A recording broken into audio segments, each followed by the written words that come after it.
Hamas, a Palestine group, launched a massive attack on Israel. Why did they start this war? Before we look at the cause of the war, let's start who is fighting who.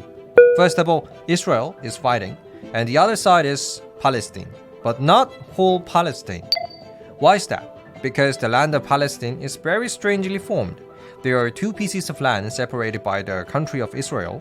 The first piece of land of Palestine is the Gaza Strip, which is located on the coast. And the other piece of land of Palestine is the West Bank.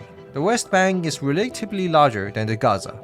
So this is how the land of Palestine is divided into two pieces. And the interesting thing here is that the governments that rule these two pieces of land are also different. To give you an example, like France, it's like the governments that rule Paris and Nice are different.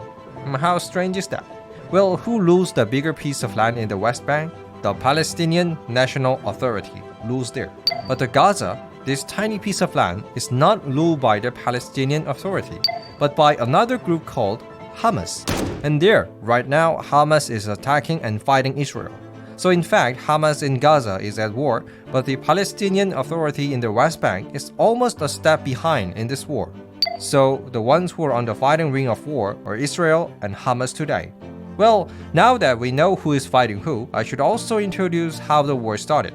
It was October 7, 2023, starting from this dawn.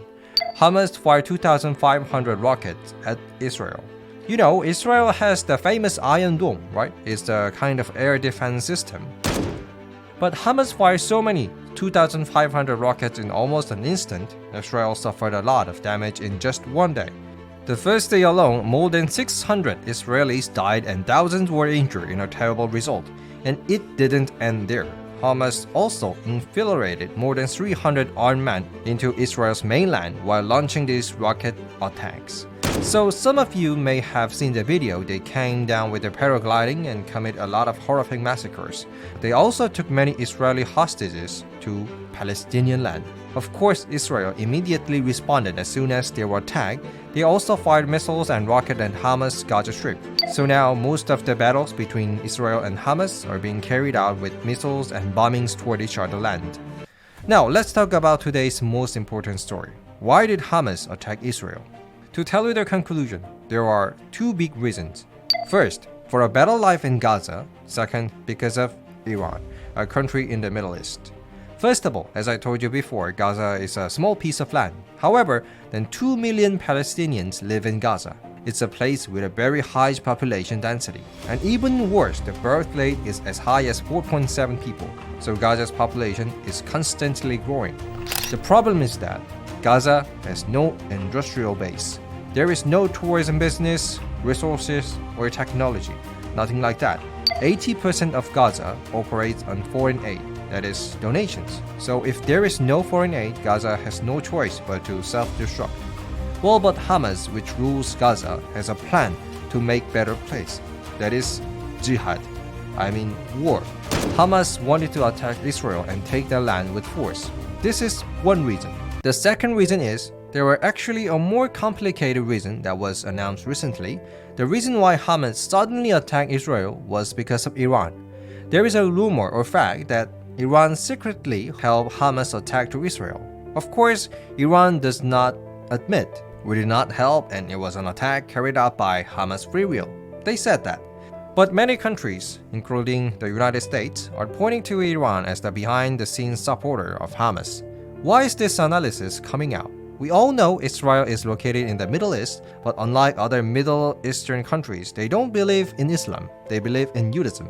So Israel, surrounded by Saudi Arabia, Iran, Lebanon, Palestine, they were hated by many Middle Eastern regions.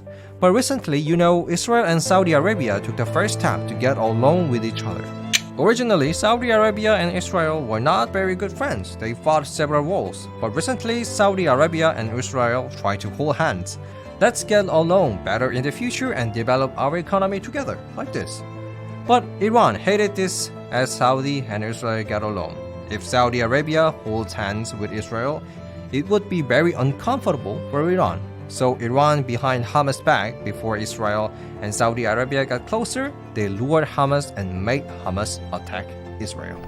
So to summarize the cause of this war, there was one reason why the long-standing anger of the Palestinians living in Gaza exploded through Hamas. Secondly, there is Iran's support. Well then, I think it's really important how the war situation will be in the close future. First of all, a very strong support came to Israel. It's the United States. As soon as the war broke out in Israel, the United States sent its best weapon, a super aircraft carrier, or the world's largest aircraft carrier, the Gerald Ford Carrier Group, to the sea near Israel. The Gerald Ford aircraft carrier, for example, can carry more than 75 planes and up to 90 planes. It is full of various stealth fighters or advanced specifications. Palestine can never shoot down these fighters. So, by putting this world's best aircraft carrier in Israel, the United States drew a strong message to the Middle Eastern countries, including Palestine. For example, don't think about expanding the war. If you do, we'll send out the fighters on this aircraft carrier. We'll turn your country into the Stone Age. This is the strong message that US want to give. So the United States declared that they would fully support Israel, and Israel is ready to send tank units and ground troops to Gaza, Palestine. They want to completely wipe out Hamas from Gaza. Well, but in fact, there is some aspect that we can understand the position of Hamas in Palestine. They fight for a better country. They fight to protect their freedom. This might be something we can understand a little bit. But Hamas in Palestine crossed the line that they should have kept in this war. For example, Hamas massacred Israeli civilians. Especially, there were many videos released. Some women were kidnapped by force, and especially now infants. Young children were killed a lot too. More than 40 bodies of children were found. There was even a body with a cut-off head. So Hamas' attack this time was not a war to reclaim their country. It's just terror. I think Palestine will lose Gaza to Israel as a result of this war because Hamas lost their moral ideology. Well, that's all I have prepared for today. Thank you, and please leave a comment.